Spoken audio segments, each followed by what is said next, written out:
which all you're gonna do is love on your chairs. Love our chairs. We're gonna love our chairs. I thought, you know what? I usually come out and I usually damage a piece of property, just like somebody's gonna do it. But I thought, man, these chairs do us good. They hang on to our little tushes. I say little. I don't mean it when I say it, but I'm gonna really respect my chair from now on. I like that. I bet you like that.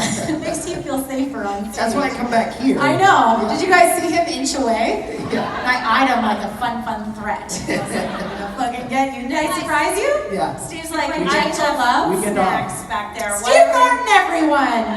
There you go. Steve Norton, really killing it. Briana, Kim, and Lisa, have fun.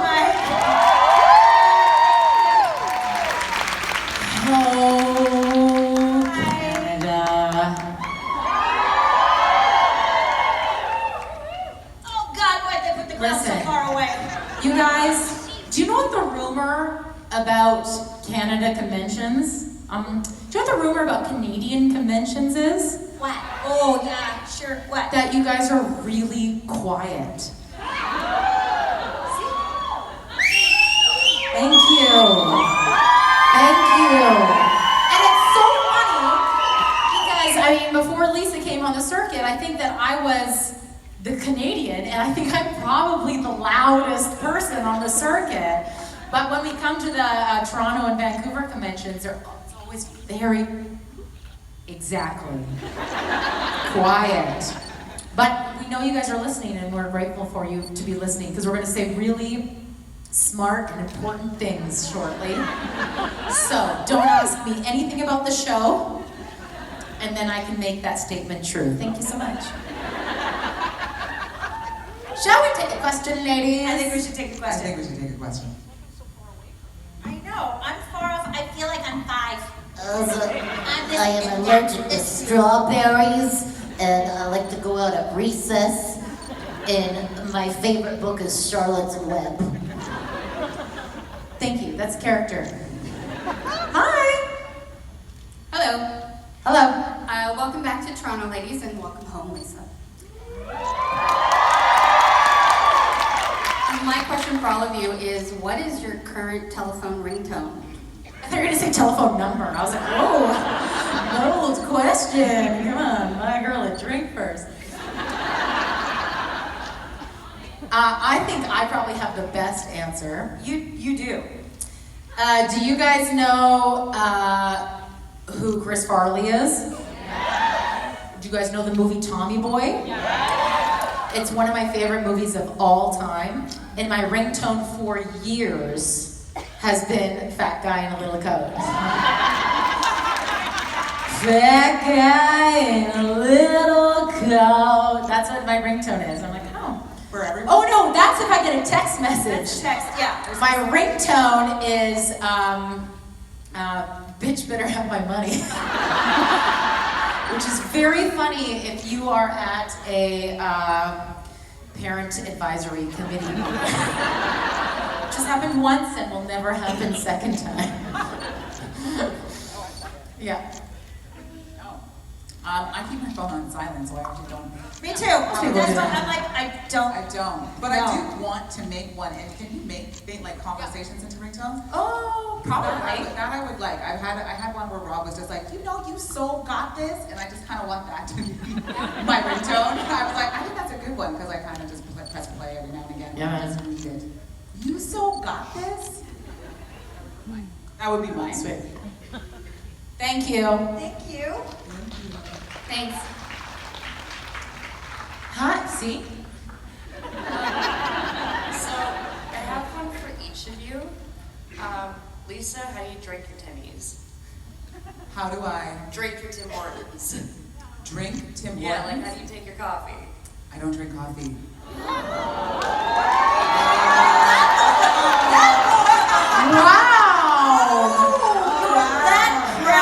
love it. The Canadians are not offended by any sexual innuendo. You fuck with Tim Hortons. Hey, you better back up after I drink this triple. No, Briana, I don't drink coffee, Rose so I voice. listen to my ladies who do drink coffee. I do, and I drink Tim Hortons. I've obviously had one recently, and I just drink coffee with cream. Usually I drink coffee with butter. You heard me. It's so good. Once you try it, you'll never go back. And yeah, I don't drink sugar in my coffee. That's gross. That's gross. Sugar is for candy. Okay? Okay. Briana, can you do the Donna voice? Oh yeah. Oh yeah. Wait, is that the puck voice? Which is the puck or Donna voice? Can you do the Donna voice? Donna. Oh, I think it's a dog. I thought she said dog. Because I voice a cartoon who's a little pug. And that is just my voice. It's just my voice, but also lots of those snarfling noises. Yeah, so just imagine me in a studio, alone, just a microphone, and going, okay, Briana, at 3, 2. You're welcome. You're welcome. And Kim, so from playing Carrie on Sweet Life of Zack and Cody to Joe in Supernatural, what are the similarities from raising 10-year-old boys to fully grown men who have monsters? The fully grown men don't have an elevator, and the 10-year-olds didn't have motorcycles. That's it. Thank you.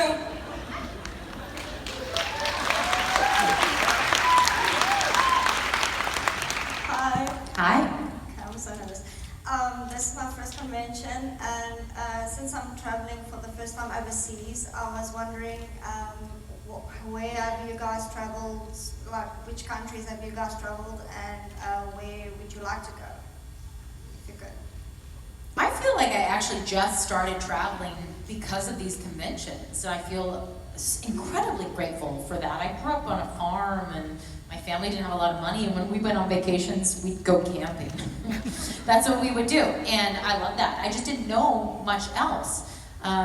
And so the first time I went to a foreign language country was when I went to Germany for Rockwood. And that was just, I think, 3.5 years ago, almost 4 years ago.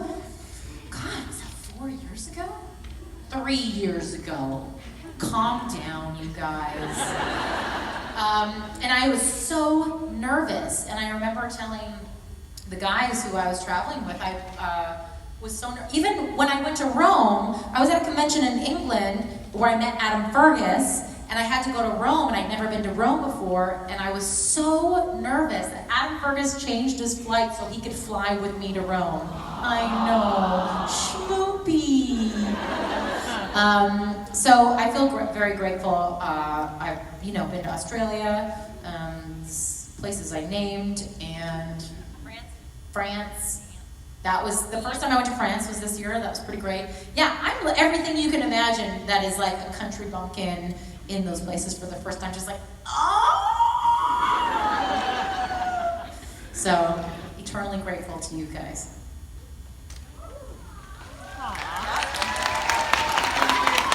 You got this. Hey, Lisa, welcome home, and you are an incredible dad. For Kim and for Briana, I've been waiting like a year to ask you this, okay? So, the person you met last night was not me. It was like kind of that, you know what happens to you when you see Jensen? Oh, that's what happened to me. Yeah. You're like such a mate. Basically, yeah. So I've got my immunity, so I'm good. Awesome. Okay, so I spent a lot of time watching your videos, and my husband walked in once and he's like, oh my God, you've met your soul sisters, because he says I have the mouth of a sailor. I don't care. I grew up in an era where you weren't allowed to speak, you had to be a good girl, a good wife, and I hit my 40s plus, and I was like, fuck it. So I'm wondering, pardon me? Love it. I don't care, and I got really sick this year, and I got better, and my husband's like, so you're gonna be nicer now? And I'm like, no. How the fuck do you think I got through this. Exactly. So I'm wondering, because you guys are just like so badass. You don't care, but you're kind. On top We of care it, about the right things. you care, but you're kind to people. So was there a moment like in your life where you just went fuck it and became the woman you are now, or have you been like this all your life? I know for me, I had a moment where I was like, fuck it, I'm done. And I lost like 1,500 pounds, I say, in people. So I'm just curious because you're badass. And No, love I was that. not born into this. This is not my natural baseline. My natural baseline is weirdly both incredibly self-centered, selfish, and self-seeking, and 100% concerned about what you think. Not comfortable. So no, there was no moment, or every single breath is a moment. I keep thinking, oh my God, I have another 1,500 pounds of emotional weight to shed. I'm finally free. And then I live like that, and then I'm like, oh no, fuck, there's more to go. So the good news is it's progress, not perfection. I'm not trying to attain any moment, in spite of the fact that my brain thinks, when the fuck will I have arrived? I think that's the last breath before I die, honestly. So I should be happy with the progress. And it is hard fought, but for me, ultimately, it feels better to be more me. And you have all inspired me to become that. I would not be this person if you hadn't asked me to step up and show you who I am. So I'm just trying to do it.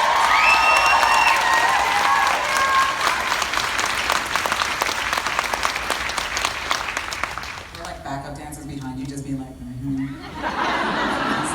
just moving and sync, and I was like, and then our heads bobbing at the same time, just being like, amen, I hear you. And I was like, right, Briana and I were just thinking the same thoughts. That's brilliant.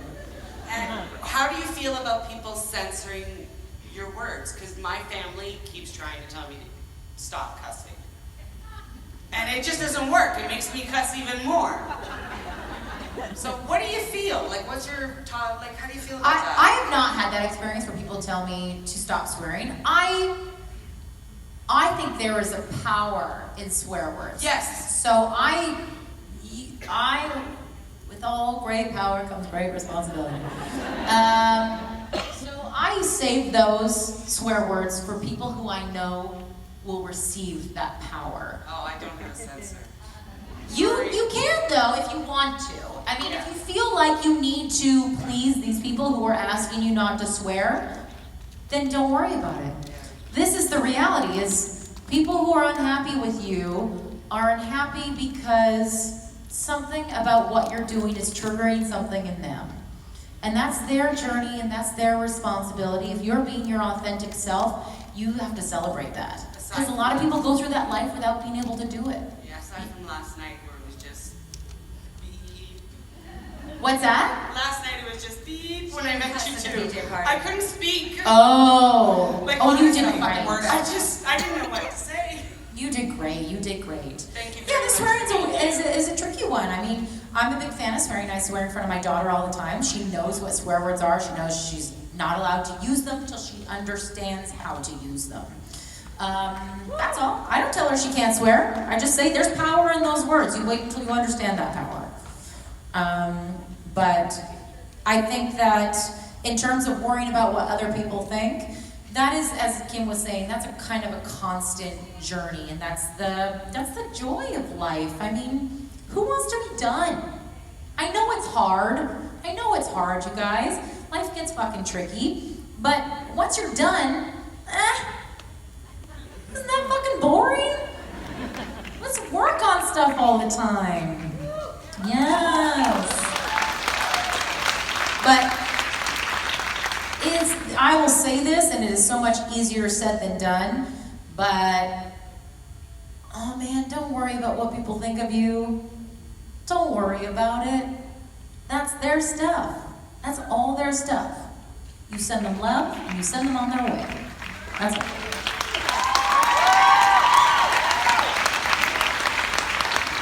Thank you. Good job. Hi. Hi. I'm sorry, but my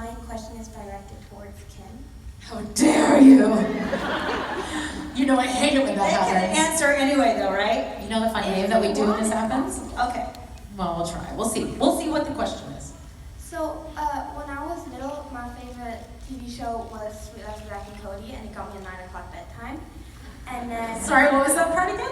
It got me my 9 o'clock bedtime. Because it, why? Because it was on later, and I wanted to watch it. Oh, you got to stay up till 9 o'clock? Yeah. Oh, cool. And my favorite TV show, teenager TV show, is Supernatural. So, what show would you like to do in the future that I can be sure I become obsessed with?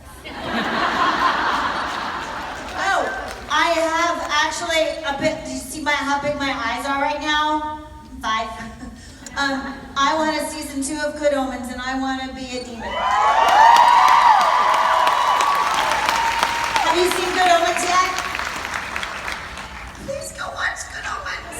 It's on. Oh yeah, totally. No, my daughter's old, and it is the gentlest, most wonderful, brilliant thing ever. It's on Amazon Prime, and go watch Good Omens. Okay, thank you. Thank you. Hi, I'm an actress up here in Toronto as well, and I want to say thank you to all 3 of you for being such inspirations. As somebody who's not 21, not a size 2, it's kind of a difficult industry to navigate. What? I know, right? Your social media presence is actually really encouraging for me, and I wanted to know what industry misconceptions you going, fuck that, to each of you.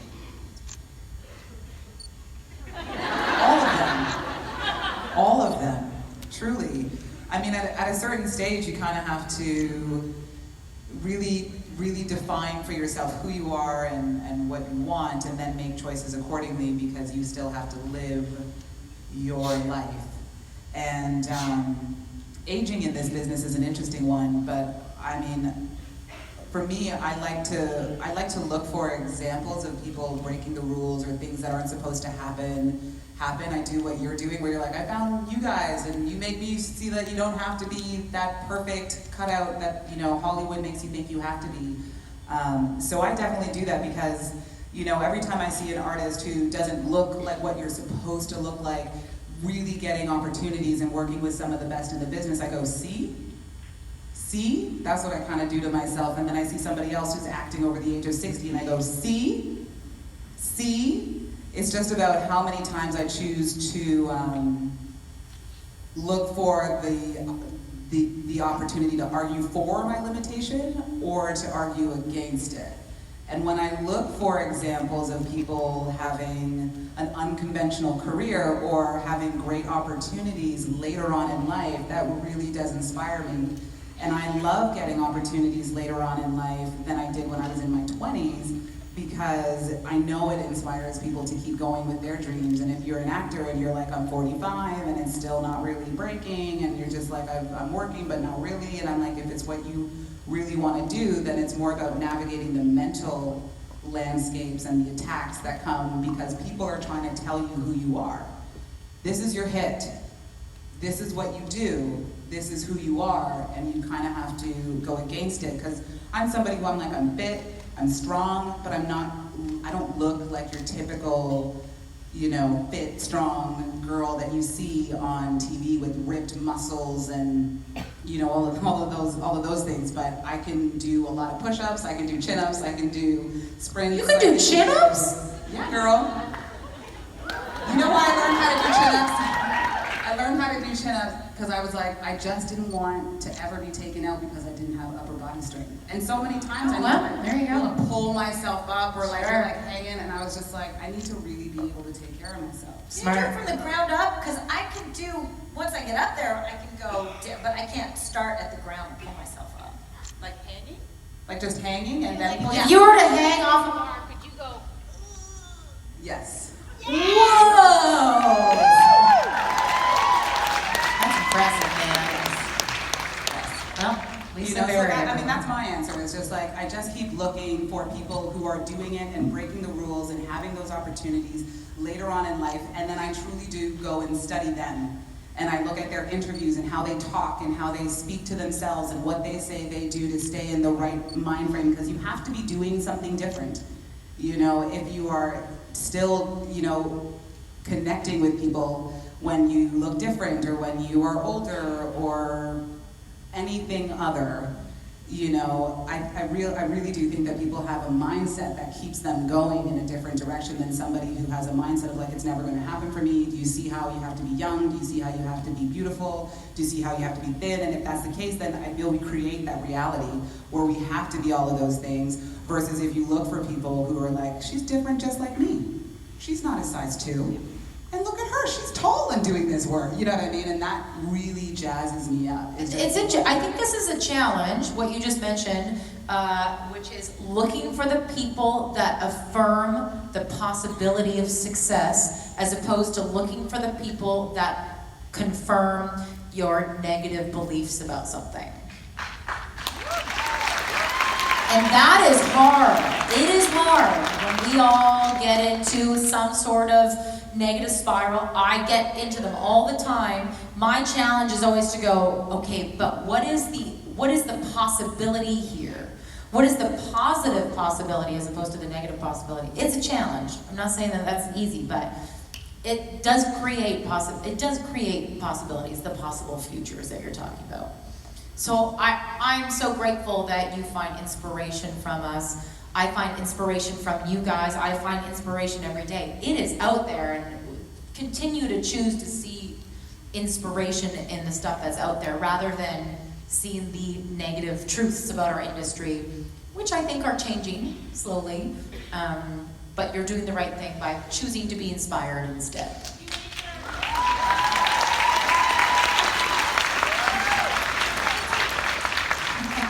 You should see the group hug that we did backstage. This is a little team. We're a little team up here. What were we again? Goddess of joy, goddess of love, goddess of peace. Take it. Hi. Hello. I just wanted to know what your favorite line is from the show. Stuff you, Dean. Screw you, Winchester. Hey, Dean.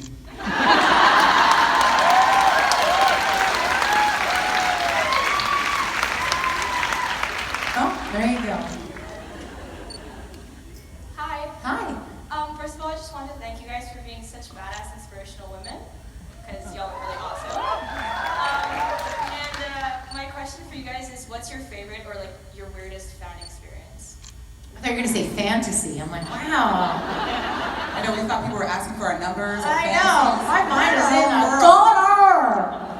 They're not asking what we think they're asking. Yeah. Okay, I'm gonna Go. I'm gonna kill this question real fast.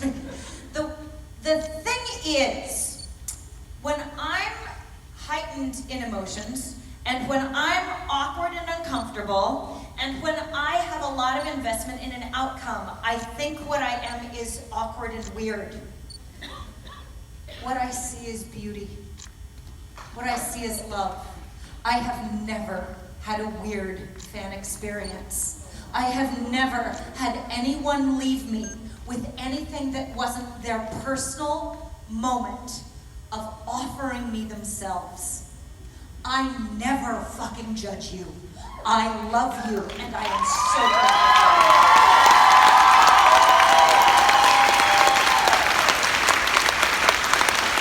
That's it.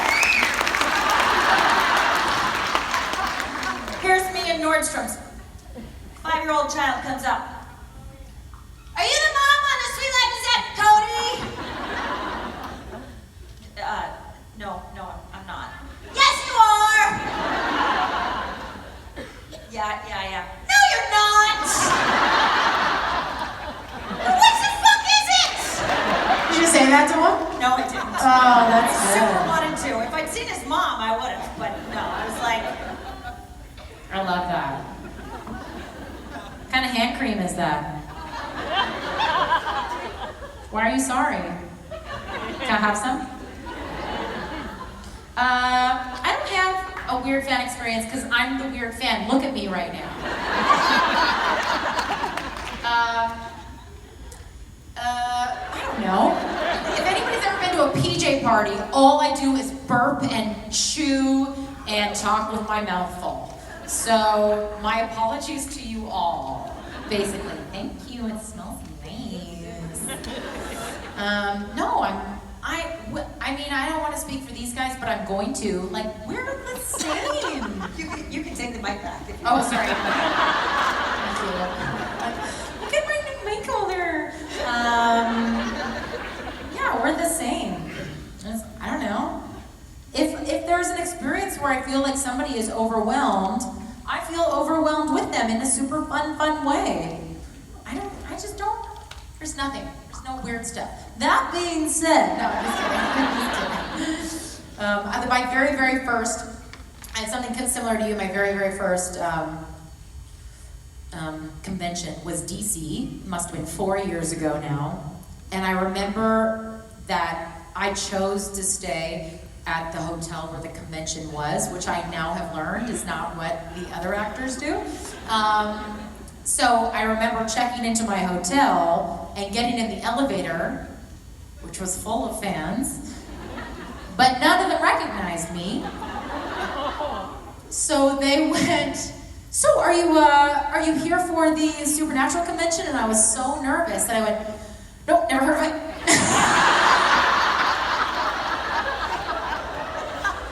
It's this great show about these two guys. You should watch it sometime. I'm like, sounds great, bye!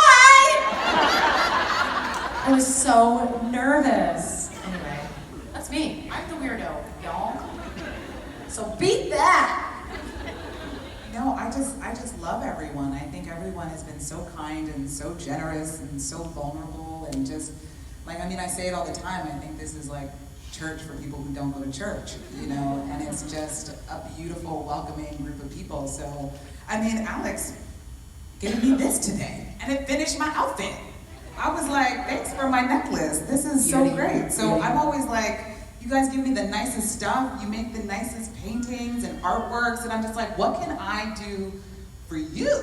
You know, like, I don't want it to be that one-way street, and so I'm always trying to think of ways to, you know, just inspire or help out in ways that I know would help, you know, me out when I'm having a rough day, and I just feel with all of you, and you really teach me to be honest and real, and then that brings the community together in a way that we can heal together, instead of thinking you got to do everything by yourself and it's all on your own shoulders and that there's no hope.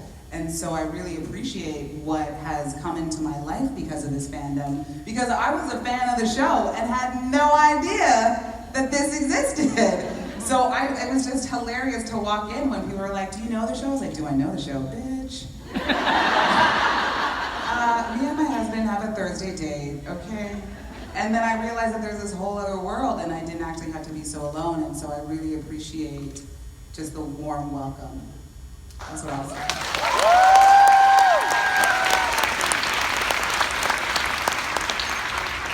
Hi. I'm really nervous right now. It's all good. Breathe. When you guys were going to school and everything, I'm in high school still, but what were you guys' career choices before being an actor? What were our career choices before?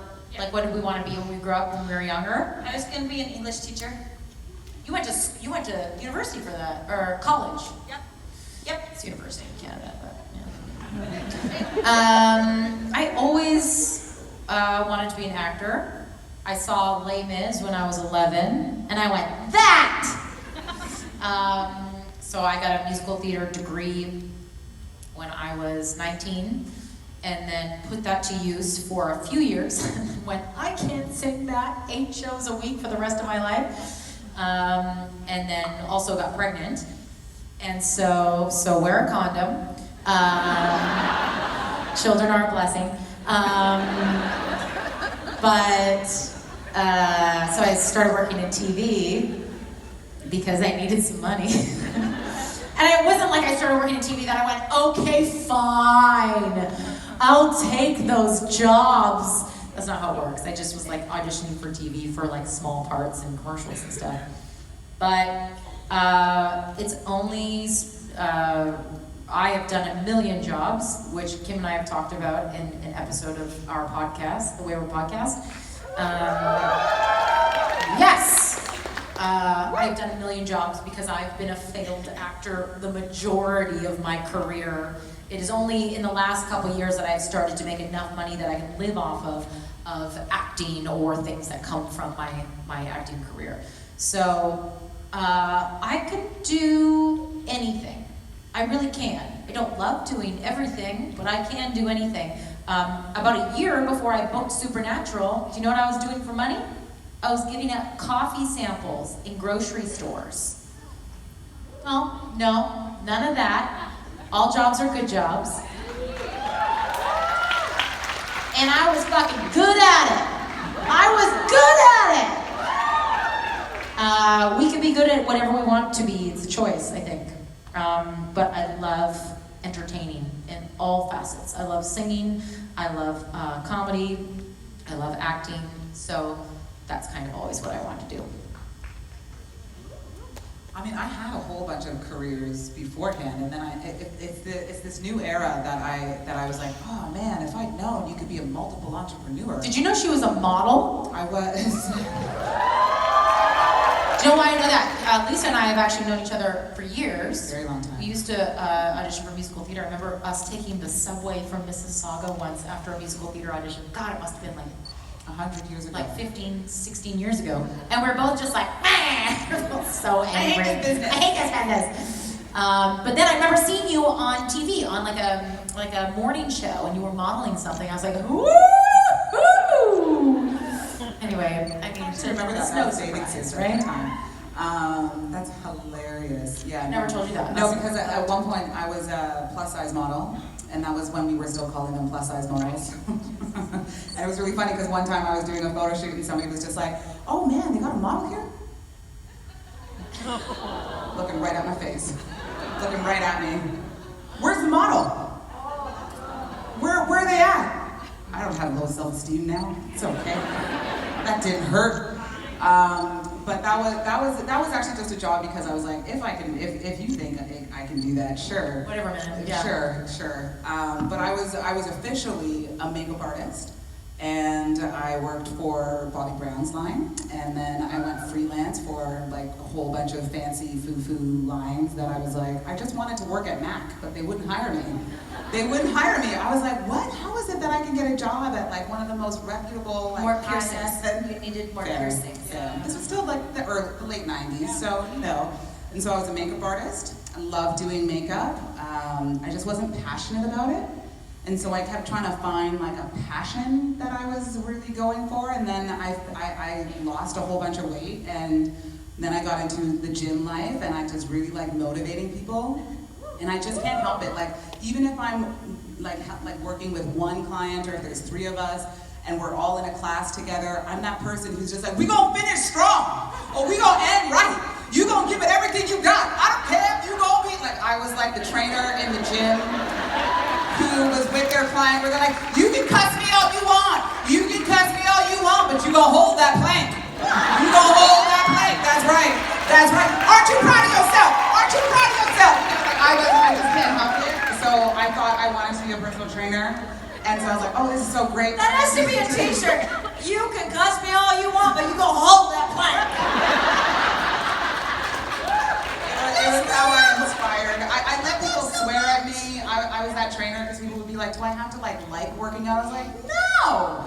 You just don't have to. You just can't quit. That's the only deal. Like, however your war cry comes out. After. Yeah, you know what it does for like. you. And See? I walk with people through their journeys to be like, it sucks right now. I know. Ain't nobody want to do this. I don't want to do this. But if we keep talking to each other and we keep pushing each other through this, we gonna make it. Look, we already done. 30 seconds is over, baby girl. You did such a good job. I'm so proud of you. I'm so proud of you.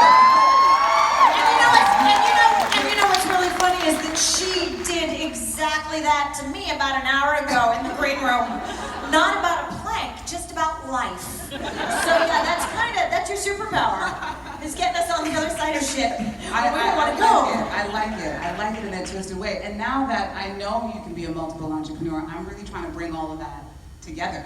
Because I actually love doing them all. I just don't like doing them one at a time. I actually like incorporating those skills and that side of myself on more of a regular basis. So now I'm working to be like, how do you incorporate your makeup skills and your artistry with your motivational skills and the fact that you have talents in other areas in the entertainment world, like you can pull this all together in a way and really motivate some people. Or, I mean, not even pull it together. It used to be a time where if actors did anything other than, you know, you know, sometimes people had makeup contracts, like for L'Oreal or something. They did any other commercials, they looked like they were, you know, a hack. And now you have people doing, like you said, multiple careers. Not only are people producing and directing and writing, but people are also, like, look at Jessica Alba, you know? She's a fucking gazillionaire. And I used her diapers, not me, my daughter did. You know, lots of people are making amazing livings and kind of changing the world. So, I don't know what you guys all do, and I don't have time to ask everybody, but I think that there is an opportunity for all of us, you know, to do kind of little bit of everything that we love to do. It's an exciting time. Out. Yeah. All gifts out. You know, all gifts, let them out. The world needs it. I actually just wrote an article where I was just like, the devil tried to stop me from doing the things that I love to do. Just from all the negative voices and the mental attacks, and just be like, you can't do It's never been done before. It's never been done before. You're so stupid. Nobody needs to hear what you have to say. And just kept coming at me, and I was just like, I must be onto something pretty great. Yeah. If you're working so hard to steer me from this. Exactly. You know. It's never been done before. That's the one that I always hate. I get told that all the time. People don't do it that way. It's not done that way. Well, let me show you how. Do it anyway. Yeah. Do it anyway. So those jobs are coming back, I guess. There you go. That's awesome. Thank you. Thank you. Hi guys. Hi. So you guys play really strong women and multifaceted and supernatural, and I was wondering what cliche or stereotype about women and like Hollywood that you would love to get rid of. The what? A stereotype about women and like roles in Hollywood that you would just love to get rid of. All of them? Sassy black actor. The sassy black actress. That one I'd like to get rid of. Because then it just puts you in this place where you're like, you can only be one type of like black person. Yeah. And if you weren't the girl, you know what I'm talking about, okay? Like, you know, and you're not doing the, you're not down, or you're not black enough, or you don't really represent. And so by having one stream of like the type of ethnic person you can see is like stereotypes around ethnicity in general, I think, is one of those things where it's like, you know that there is so many more versions of us, and you know, there are, like This Is Us is a show that when I saw it with Sterling K. Brown, and he's a white guy who's adopted by a black guy who's adopted by a white family, and I was like, oh my God, babe, your character! Because he's a black guy adopted by a white family, and you just never saw that on TV, so his identity never got represented until a show like that, and so he felt he was always not, you know, enough of himself, because he's like, yeah, but I'm not able to really be like, yo, you know what I'm saying? Gee, you gonna come out, and it's like I can't do that. I didn't grow up with that. I didn't have that around me, and that's what they want me to be in this industry. So that would be the biggest trope, is like, okay, you know that you can be a variety of things, even if you're Asian, black, you know, East Indian, it doesn't really matter, and you don't have to be a doctor if you're East Indian. You know, you don't.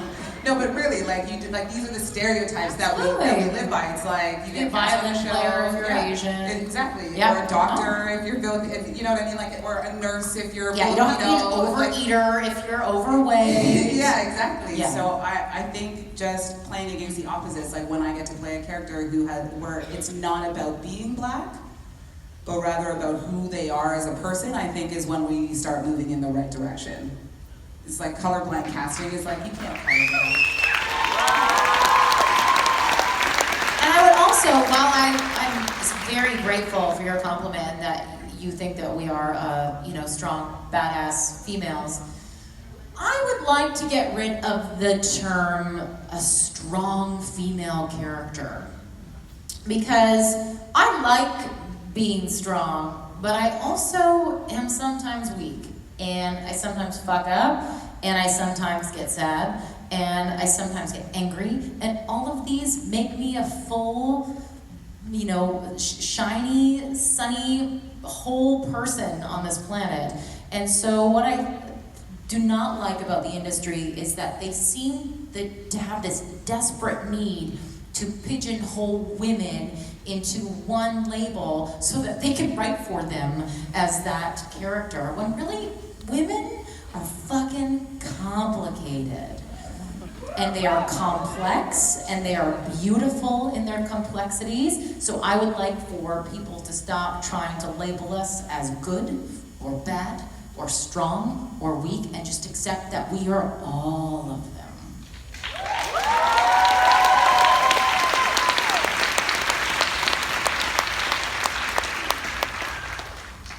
Hello. Hi. How you doing? Great, how are you? Good. You having fun? Yes. Sweet, what's your name? Jackson. Jensen. Is it Jensen? No, Jackson. Sorry, okay. I shouldn't have laughed, I'm so sorry. Sorry. There are, who has a kid named Jensen in here? See? There you go.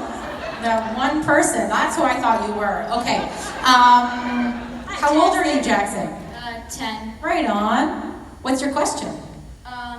So between you and Kim, which one is good cop and which one is bad cop? That depends on who we're arresting, Jackson. I mean, we're both great cops. Sheriffs, might I add. No, wait, yeah, are you talking about Jody and Donna or about Kim and Briana? Kim and Briana. Oh. See, here's the thing. Now, you can correct me if I'm wrong. Okay. I tend to be, we were joking about this last night, it's kind of Eeyore and Tigger in general. Like, I tend to be that, nope. I've got an idea, nope. What if we, nope. This, okay. But then, I also am the one who's like, I know how to break into the United Nations. I think we should do it. I'm already here. Meet me. Oh my God, you've never said that to me. I have jetpacks. It's true, it's true. Every once in a while, we'll just be like rolling along with like the typical, no. We love them, we want them to hear our answer. We have the typical dynamic, which is, you know what, and it isn't a great, it's a great dynamic, because what happens to me is I'm so foolish in lots of ways that I go, let's do this, and Kim goes, we could do that, or we could live to see another day. It's a lot of that. But every once in a while, Kim will do this thing going, guess what? I have $1 million for you. And I'm like, really? Let me send you this email I just sent on behalf of both of us. I blew up a city. Yeah. Long story short is there are no police involved in our relationship, and thank Christ. Okay. Thank you. Thank you. Ladies, Hello? good times? Great times. Good. Good times, great oldies. Good. All right, we'll be seeing more of these ladies tomorrow. What's happening? This just apparently, where was it? You missed this, Rob. Did it freak you out? Oh, did you see it? Did anybody tape it? What did he do? What did he do? Is this a good, is It this was a prank? flung. I missed it. There was a Oh, rattlesnake. shenanigans, everyone. Well done. This is a fake rattlesnake. We just saw a real mouse backstage. Yeah. Let's see how it We're was. either friendly in Toronto. Yeah, Mike, it was really cute. Sends its regards. So keep your food off the floor. Yeah. Anyway, these three will be here tomorrow. You'll be singing tomorrow night, all three of them. So please.